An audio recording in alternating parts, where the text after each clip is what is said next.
influência da maçonaria para dentro do governo, do Estado. Aí surge aquela pergunta: existe obrigação de votar?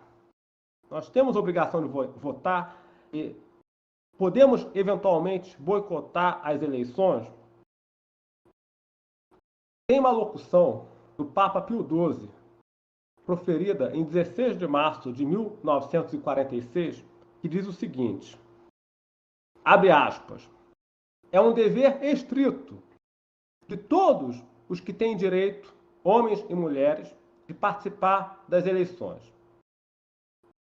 Quem se abstém, sobretudo por covardia, comete pecado grave, uma falta mortal.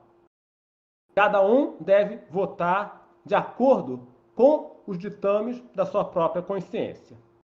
Ora, é evidente que a voz desta consciência impõe ao católico sincero o dever de dar o seu voto àqueles candidatos ou listas de candidatos, agora vem a passagem importante, que realmente oferecem garantias suficientes para salvaguardar os direitos de Deus e as almas dos homens, para o bem real dos indivíduos, das famílias e da sociedade, segundo a lei de Deus e a doutrina moral cristã.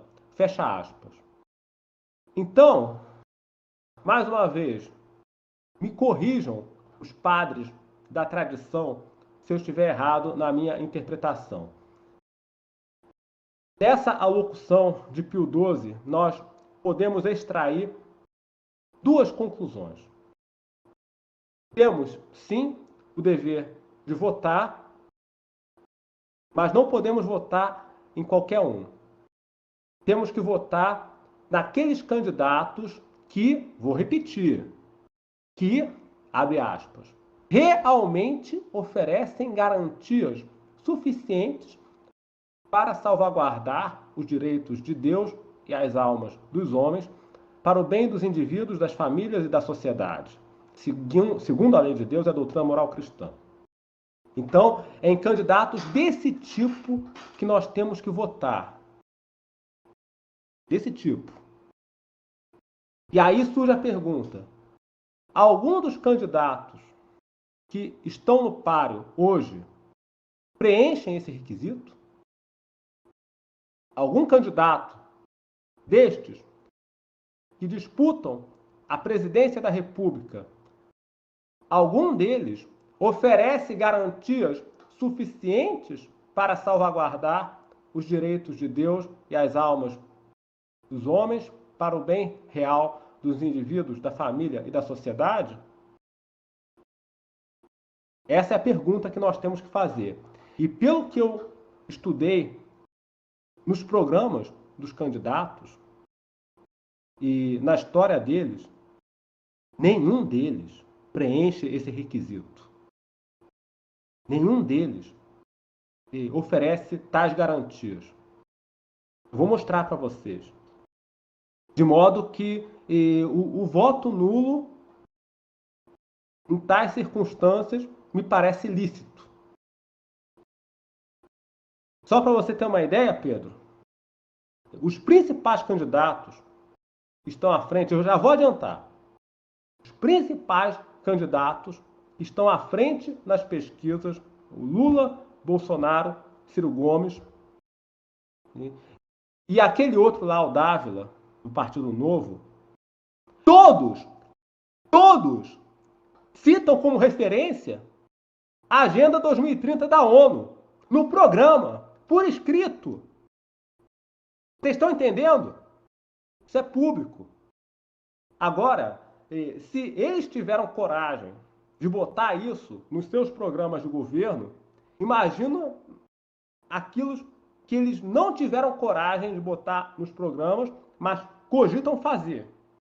Porque a gente sabe que muitas vezes o candidato cogita tomar certas decisões, mas omite, não coloca no programa, porque sabe que pode pegar mal. Então, se os principais candidatos que estão à frente nas pesquisas, todos eles sem exceção, citam como referência, como meta, a Agenda 2030 da ONU, nós devemos nos perguntar se algum deles oferece garantias suficientes para salvaguardar os direitos de Deus, as almas dos homens, para o bem real dos indivíduos, das famílias, da sociedade, como disse o saudoso Papa Pio XII aqui. Porque se nenhum deles oferece tais garantias, e o voto nulo se impõe como lícito, a não ser que a doutrina social da Igreja tenha mudado e agora seja compatível com a Agenda 2030 da ONU.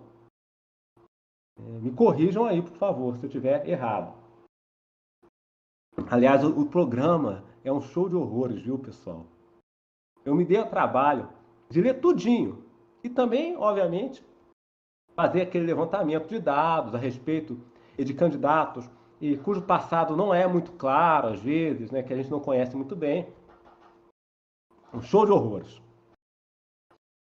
Então, me parece, né, diante dos documentos pontifícios que nós comentamos até agora, a encíclica Humanus Genus contra a maçonaria, o decreto de Pio XII, de 1949, contra o comunismo, e outros documentos, né, a Carta Apostólica Testem Benevolentiae, que condena o americanismo.